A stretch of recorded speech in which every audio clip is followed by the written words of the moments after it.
Thank you once again for coming. A blessed morning to all of you. Sa tingin po ninyo mga kapatid, gaano kaseryoso ang tao pagdating sa Diyos? Gaano po siya kaseryoso sa mga bagay na ginagawa po niya para po sa Diyos? At kung totoo po tayong seryoso, ano po yung paraan na ginagawa mo para po mamiti mo yung bagay na hinahangad mo? Para makuha mo yung bagay na gusto mo. Ano yung bagay na ipinakikita mo sa Panginoon para ipaabot sa Kanya, you really mean business. Kailangan po kasi mga kapatid, na seryoso po tayo sa bagay na ginagawa natin. Kasi kung hindi po tayo seryoso, I don't think na ang Panginoon ay magiging seryoso rin sa bawat isa po sa atin. A good example na pwede natin gamitin, siguro, kung ang manliligaw sa iyo hindi seryoso, sasagutin mo ba to? Hindi siguro. Tama po? Kung meron kang kausap, may isang transaksyon, okay, at hindi rin seryoso yung kausap mo, itutuloy mo ba yung deal? Hindi siguro. Kasi hindi po siya seryoso na nakikita po ninyo. And you know mga kapatid, kung bakit hindi rin tayo minsan dinidinig ng Diyos sa mga bagay na hinihiling natin sa Panginoon? Kasi nakikita rin ng Panginoon na hindi rin tayo seryoso doon sa bagay na hinihingi natin. Kailangan po kasi mga kapatid, yung seriousness, kung talagang importante sa iyo yung bagay na gusto mo na ibigay sa iyo ng Diyos. At yun po mga kapatid, no? Ang nakakaalam naman kung seryoso po tayo o hindi, walang iba kundi po ang ating pong Panginoon. At kaya nga po ang sinabi niya sa Santiago chapter 1 verse 7 to 8, huwag umasang tatanggap ang sinuman kung yung taong ito ay pabago-bago ang isip at hindi alam kung ano talaga ang ibig. Diba? Hindi, doon lang po makikita natin na yung pabago-bago ang isip po niya sa isang bagay na ginagawa niya, doon pa lang po indikasyon na hindi na po siya seryoso sa bagay na yon. Bukas po Monday hanggang Thursday, may panawagan po ang iglesia. At in-announce po yata kanina na tayo po ay mag-aayuno. Kaya po ang topic po natin ngayon ay it's about fasting. Now, ang tanong na lang po natin, para po saan? Para saan? At kung titingnan po natin ang mga lingkod po ng Diyos sa nakaraan, maging ang atin pong Panginoon, ginawa po ang ganitong mga bagay. Si Moses po, nag-fasting po siya for 40 days. Si Daniel, nag-fasting po siya for 21 days. Si Jesus, alam natin, 40 days and a night, sabi po ron, ay nag-fasting ang atin pong Panginoon. So ano po yung magandang maidudulot nito sa buhay po o sa buhay spiritual po natin? At yan nga po ang title natin ngayon, fasting. Very straightforward, fasting. Okay? Pag-aayuno. Now, i-define po natin ngayon yung fasting. What fasting is all about? One, fasting is a spiritual discipline. Yung may mga bagay po na pipigilin mo ang sarili mo sa bagay na nakasanayan mo na for a specific purpose. At kailangan po mga kapatid, malinaw po ito sa atin. Kung bakit po natin ito gagawin at anong dahilan at ano ang atin pong mga layunin. Bakit siya mahalagang gawin? Ginagawa po kasi ito when there is a need for a spiritual breakthrough due to the burdens of life. Halimbawa, yung may nakikita kang pangyayari o mangyayari na nabibigatan ng loob mo at gusto mo na may gawin ng Diyos sa bagay na ito. Ang fasting po ang pinaka-effective na paraan para idulog po natin ito ng masinsinan sa atin pong Diyos. At ito rin po ang nagpapakita mga kapatid na sincere tayo sa gusto po nating mangyari. At sa oras na makita po ng Diyos na tayo ay totoo sa bagay na ito, diringgin po niya tayo sa atin pong hinihingi. Hindi po niya kayang tanggihan ang kanya pong anak na lumalapit sa kanya na may pagpapakumbaba at kasamang pag-aayuno. Provided po na yung hinihingi po natin ay naaayon din po sa kalooban ng Panginoon. As long as it is in accordance to His way. So yun po mga kapatid, it is a spiritual discipline. Meron po tayong titiisin, meron po tayong isasakripisyo. May mga bagay na pipigilin mo sa sarili mo kahit yun yung bagay na gustong-gusto mo dahil meron kang gustong ma-achieve doon sa bagay na ito. At yan po ang isa sa paraan, mga kapatid. Second to that, fasting is a time you set aside.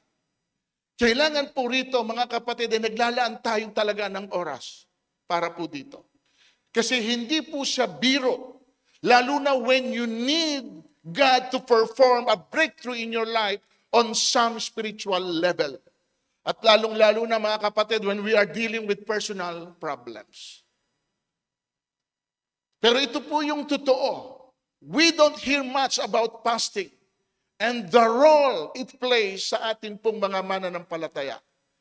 Bibihira lamang po sa mga Kristiyanong nag-aayuno. Amen po ba? Dahil hindi po natin kasi naunawaan yung significance po nito. Hindi po natin naiintindihan kung anong pwedeng idulot po nito sa atin. Maging sa mga sitwasyon po natin, maging sa mga pinagdadaanan po natin. At hindi natin nakikita na iyon isang possible means na pwede po natin palang gamitin para kahit papano ay makita ng Panginoon yung sincerity po natin. Mga kapatid, ang fasting po ay may kalakip na panalangin. Sapagkat alam natin, ang prayer is a powerful thing. Amen po ba? And fasting without prayer is only dieting. Hindi pa pwedeng nagpa-fasting ka na hindi ka nananalangin. Kaya nga, naglalaan tayo ng oras para po dito.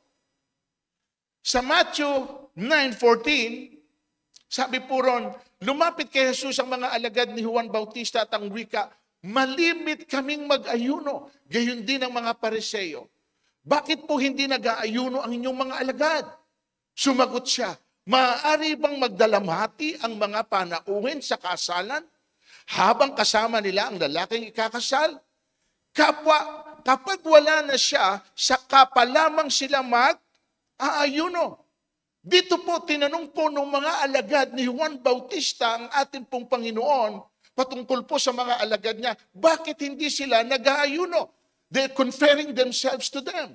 Ang mga Pariseo and even kami ay nag-aayuno. Bakit po kung tanging yung mga alagad mo hindi nag-aayuno? Sumagot po si Jesus, hindi pwedeng mag-ayuno sa kasalan kung kasama nila ang lalaking ikakasal. Ano po ibig sabihin dito sa kanila ni Jesus? Ano po ang okasyon? Kasalan. Pag sinabing kasalan, meron po itong selebrasyon. Amen? O ano mahandaan. Pag sinabi natin selebrasyon, definitely may handaan. So hindi iyon ang time ng ayuno. Pero may sinabi sa kanila ang Panginoon na kapag wala na ako, saka sila meaning hindi daw po sa lahat ng panahon ay laging celebration. Meron din pong time na kailangan nating mag-ayuno. At yan po ang gustong ipaabot sa atin ng atin pong Panginoon. Are you with me, church? We feed our body by eating, but we feed our soul by not eating.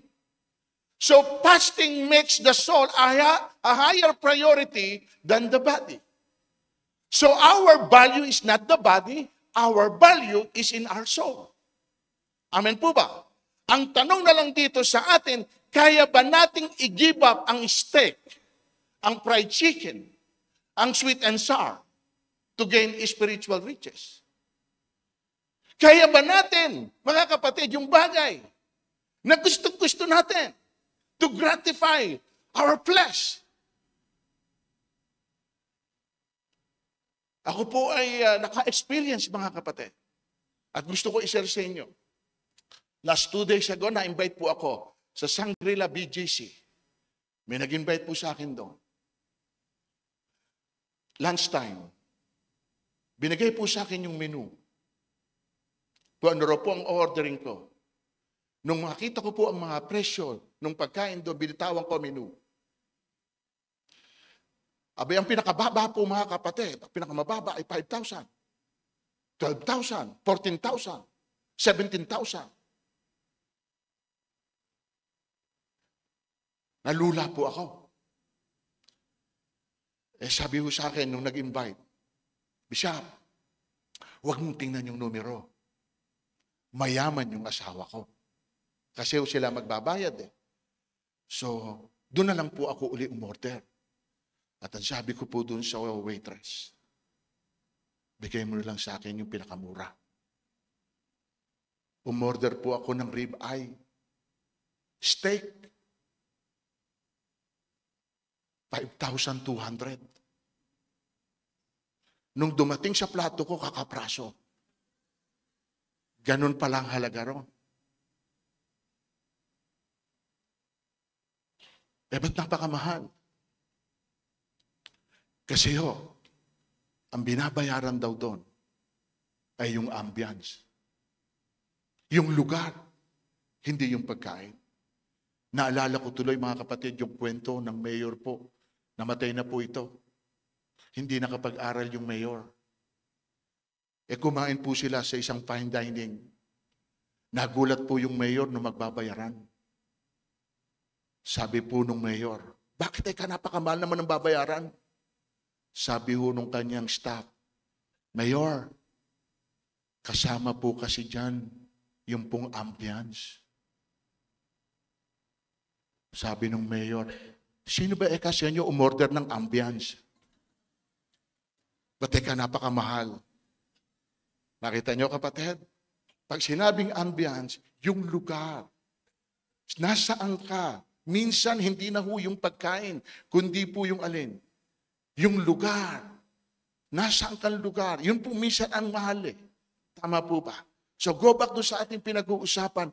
Ang hirap i-resist. Kapag ka ganun mga kapatid ang nakahain sa iyo at ganun po kamahal. At kapag naman ikaw ang kakain kapatid, palagay ko kahit buto hindi mo ititira. Kasi kasama yun sa iyong binayaran. Pero ang tinutukoy natin dito, kaya mo bang i-deprive ang sarili mo sa isang bagay na gustong-gusto mo for the sake lang na meron kang purpose na gustong mangyari na hinahangad sa buhay na ito? Kailangan po minsan, kailangan po natin itong gawin. Amen? Alam niyo po ba mga kapatid, madali namang isuko yung mga bagay-bagay na yon, di ba? Willing tayo na isakripisyo yung mga ninanasa ng ating laman in order for us to make an investment that builds up the spirit. Marami tayong pwedeng isuko. Marami tayong pwedeng talikuran for a while for the sake po ng fasting. Amen? Pero ang hindi natin minsan maisuko na madali ay ang pagkain. Kasi hinahanap ito ng katawan po natin. Hinahanap po ito ng bibig po natin. Amen? Dahil ito po ang nakasanayan natin na parang mamamatay tayo kapag hindi na tayo nakakain. Parang manghihina ang katawan ko kapag hindi ako kumain. Parang ang hirap mag-isip kapag ikaw ay nagugutom. Iyan ang mga dahilan. Iyan ang mga ating sinasabi. Amen? Alam niyo po ba kung bakit? Kasi yan ang ating iniisip. Yan ang nasa isip natin. Hindi naman po ang katawan o ang tiyan ang nagsasabing nagugutom siya. Amen? Sino po ang nagsasabing nagugutom siya? Yung isip mo. Pero yung tiyan, hindi mo maririnig yung tiyan. Gutom na ako ha. Pakainin mo ako. None. Isip natin mga kapatid. At alam din nyo nito, marami pong mga tao ang natrap sa ilalim ng lupa.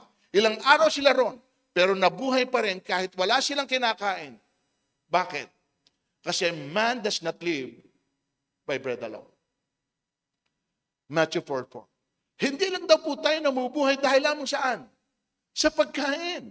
Can you imagine when we, back then, yung pong mga sinabi ko sa inyo ng mga nagsipag-ayuno, 21 days, 40 days, and 40 nights, walang pagkain, wala pong tubig, and yet nag-survive.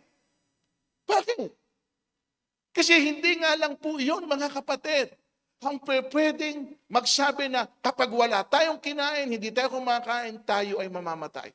Alam niyo mga kapatid, sa akin ang pagkaunawa ko, hindi po yung walang kinakain ang namamatay, kundi yung maraming kinakain ang maagang namamatay. Kita naman sa atin, di ba? Amen po ba? Sa totoo lang, ha? Hindi daw yung maraming kinakain. Yung kokonti lang ang kinakain, yung makaraos lang, yung pang ang malalakas ang katawan eh. Amen. Pero yung pong maraming kinakain, hindi na nga tayo makagalaw eh. Bakit? Kasi bumibigat ng bumibigat ang atin pong mga katawan. Amen ba kayo dyan? Parang ako lang. Parang hindi kayo sumasang-ayon sa gusto ko.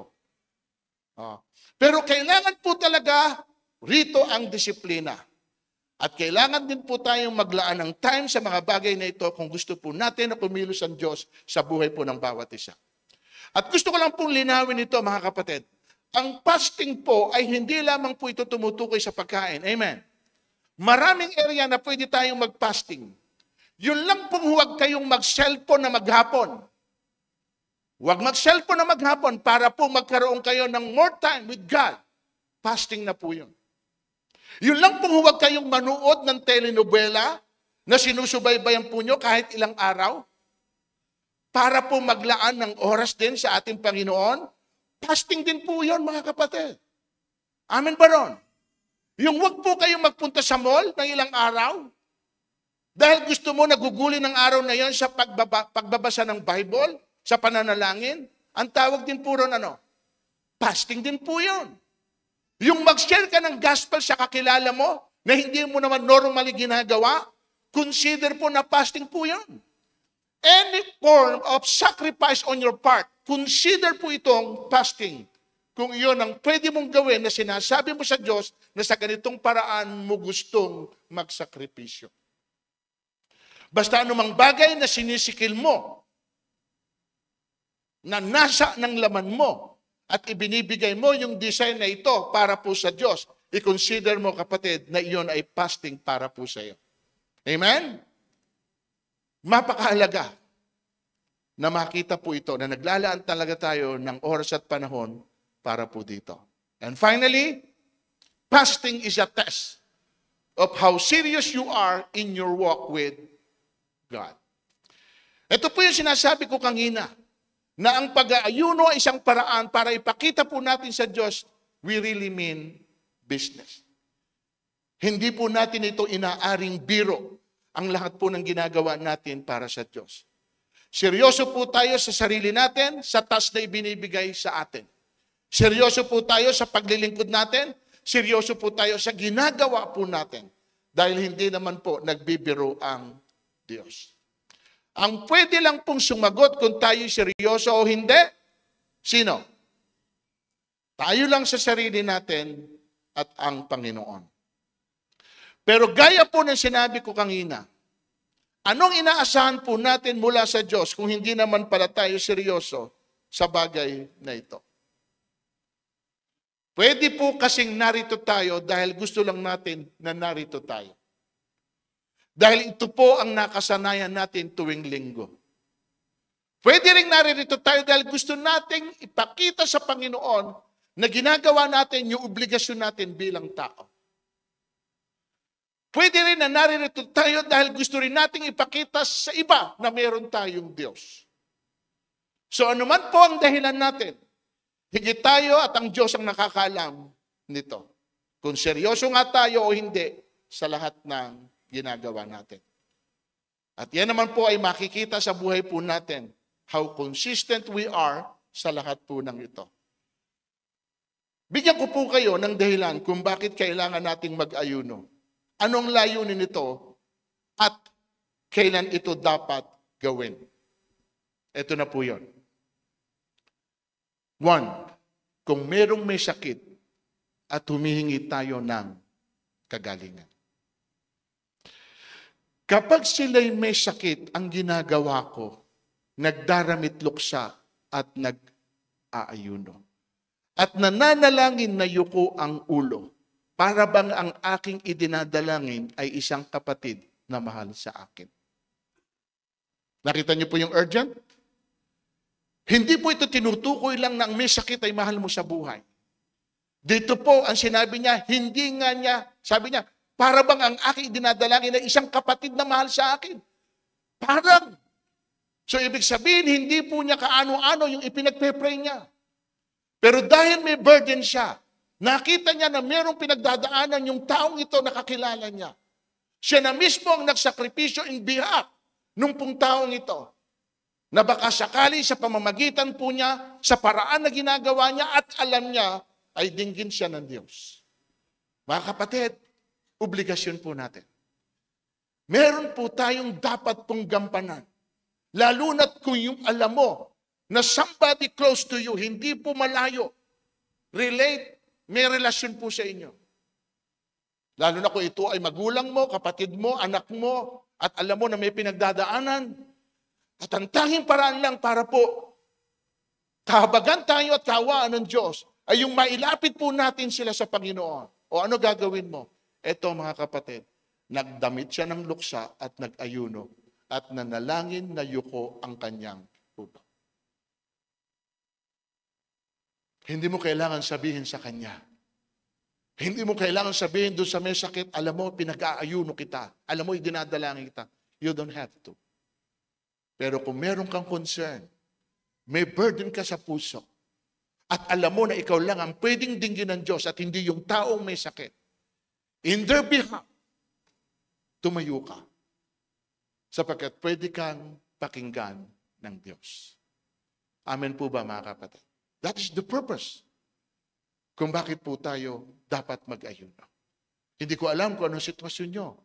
Hindi ko alam kung meron po kayong mga kamag-anak na ganito ang sitwasyon. So do it. Baka sakali. We don't know. Nakita niyo po kanina, yung pong awitin natin sa Panginoon, may gagawin ang Diyos. May gagawin ng Diyos. May gagawin ng Diyos kung pinaniniwalaan mo ito sa sarili mo na meron ngang gagawin ng Diyos. Amen. Hindi natin pwedeng limitahan ang Panginoon sa bagay na pwede niyang gawin provided na makita po niya sa atin na seryoso ka rin sa gusto mong mangyari. Malaking factor po yung kapatid.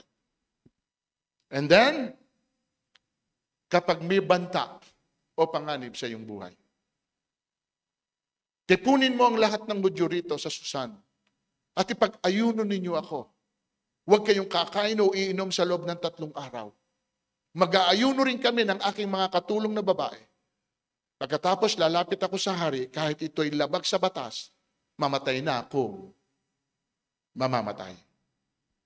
Delikado po ang kalagayan dito ni Esther, sapagkat labag po sa batas ng hari na pumunta po ang sinuman na hindi ipinatatawag ng hari. So kaya ano po ang naging paraan nila para hindi po sila pabayaan ng Diyos ang mag-ayuno. Kaya nga mga kapatid, huwag po nating i-discount ang power ng fasting. Sasabihin ko po sa inyo, it works. Dahil nangyari ito sa kanila, pwede rin po itong gawin muli ng Diyos sa bawat isa sa atin. Amen? Palakpakan natin ang Panginoon. So hindi po hinayaan ng Diyos na mapahamak si Esther, pati ng lahat ng mga Hudyo, maging yung kanya pong pamangking si Mordecai. Ano lang po ang ginawa po nila mga kapatid? Ano lang ginawa nila? Nag-ayuno. It works. Hindi naman natin gagayahin po yung ginawa nila eh. Na 40 days, hindi natin kaya yon. Kung hindi talaga tayo spiritually matured, at hindi tayo talaga kinakausap ng Panginoon, huwag mong gagawin yung bagay na hindi revealed sa iyo. Pero yung isang bagay, as I have mentioned sa inyo, hindi naman ito tumutukoy lang sa pagkain. Kung hindi nyo kaya talaga na i-give up ang pagkain, kasi lalo na yung mga may maintenance, hindi kayo pwedeng uminom ng gamot na walang laman ng inyong tiyan, don't do that.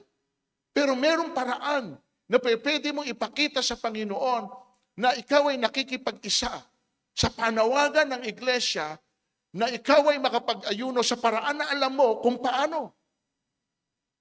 And as a matter of fact, hindi naman po ako ang titingin nito eh. Susubaybayan ko ba ang bawat isa nyo? O hindi ka nag-aayuno? O hindi ka No. Ginagawa natin ito at merong isang Diyos na nakakakita kung ginagawa nga natin yung bagay na ito o hindi. Amen? Amen po ba? Bukas nga, meron po akong meeting. Actually, meeting. Saan? Doon po ako ngayon, doon po sa Marius Restaurant. May imbitasyon na naman po sa akin. Pag sinabing Marius Restaurant, ano na naman ang gagawin mo doon? Kakain na naman. Amen. Bukas na po simula ng fasting natin napakabigat nun para sa akin. Lalo na kapag hinain sa UA yung mainit na tinapay. Baka mushroom soup. Harap po sila, kumakain sila. Ano sasabihin ko? Kayo na lang. Hindi ako pwede. Ba't pumunta ka pa dito? Ang hirap, di ba? Ang hirap. Ngayon, paano gagawin mo? Araw ng fasting natin bukas. Ganito na lang, pwede kong sabihin, Lord, hindi ako mag-aalmusan para marami akong makain ng tanghalian. And Lord, pagkakain ko ng tanghalian, hindi ako maghahapunan. So, ang gagawin ko ay 1 meal or 2 meal na hindi ako kakain. Pwede na yun, di ba? Parang walang pumapayag. Pwede na ba yung 2 meal na hindi ako kakain? Isa lang? Pwede naman yung sabihin na, Lord, mag-i-skip ako ng 1 meal. Yun ang fasting ko. Pwede yun. Di ba? Ako bukas, mamaya sasabihin ko kay Lord, Lord, mag-i-skip ako ng 2 meal. Pero kakain ako ng marami sa tanghalian para ma-cover ko yung hapunan. Parang alam pumapayag sa inyo. Pangatlo, mga kapatid, kung may kasalanan na gusto mong pagsisihan. 1 Samuel 7:6, nang matipon sila sa Mispa, kumuha sila ng tubig at ibinuho sa harapan ni Yahweh. Maghapon silang nag-ayuno at nanangis ng ganito, nagkasala kami kay Yahweh. Nakita niya? Nagkasala kami kay Yahweh. At ang paraan nila na pagpapakita na sincere sila sa kanilang pagsisisi ay yung kung sila'y mag-ayuno. I-confirm natin kay Nehemiah. Noong 24 na araw ng bonding yon, nagtipon ng mga Israelita upang mag-ayuno. Nagsuot sila ng magaspang na damit at naglagay ng abo sa kanilang ulo. Ito ang kapahayagan ng pagsisisi sa kanilang mga kasalanan. Nakita niyo ang paraan nila noon, before? Para lamang humingi ng tawad sa Diyos, kailangan magdamit ka ng magaspang, kailangan magbuhos ka ng abo sa ulo, at mag-aayuno ka na buong maghapon. Kailangan ipakita natin sa Panginoon na sincero tayo. Lord, nagkamali kami, nagkasala kami, humingi kami ng tawad sa iyo. Ito, personal po ito. So mga kapatid, ito yung final natin. Joel 2:12. Gayunman sabi ni Yahweh, mataimtim kayong magsisi. Mataimtim at manumbalik sa akin. Mag-ayuno kayo, manangis at magdalamhati. Magsisi kayo ng tausa at hindi magbalik loob kayo kay Yahweh na inyong Diyos. Siya'y mahabagin at mapagmahal, hindi madaling magalit at wagas ang pag-ibig. Laging handang magpatawad at hindi nagpaparusa sa nagsisisi. Hindi nagpaparusa sa Kaya napakaganda mga kapatid. Hindi ko sinasabing hindi tayo magkakamali. Hindi ko sinasabing hindi tayo magkakasala. Pero every time na magagawa po natin ang bagay na ito, ipakita natin sa Panginoon na sincere din tayo sa paghingi ng tawad sa Kanya. At pangako naman niya, ito, description niya. Nakita niyo? Yung description niya, siya'y mahabagin at mapagmahal. Hindi madaling magalit. Wagas ang pag-ibig. Laging handang magpatawad. At hindi nagpaparusa sa nagsisisi. Amen, mga kapatid. Gusto mong wag maparusahan? Ano dapat gawin? Hindi sumagot dito. Gusto mong wag maparusahan? Ayaw din sumagot. Gusto nyo maparusahan? O ba't ngayon sumasagot kayong ayaw? Sino ang ayaw maparusahan?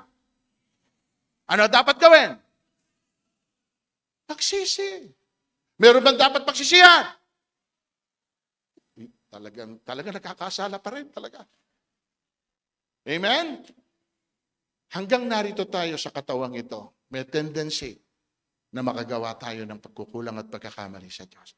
Pero ang maganda nito, kapatid, keep in mind and remind yourself always, okay, na meron pong Diyos na pwede nating lapitan at hingin po ng ng tawad. At ang Diyos ay mapagpatawad. Amen po?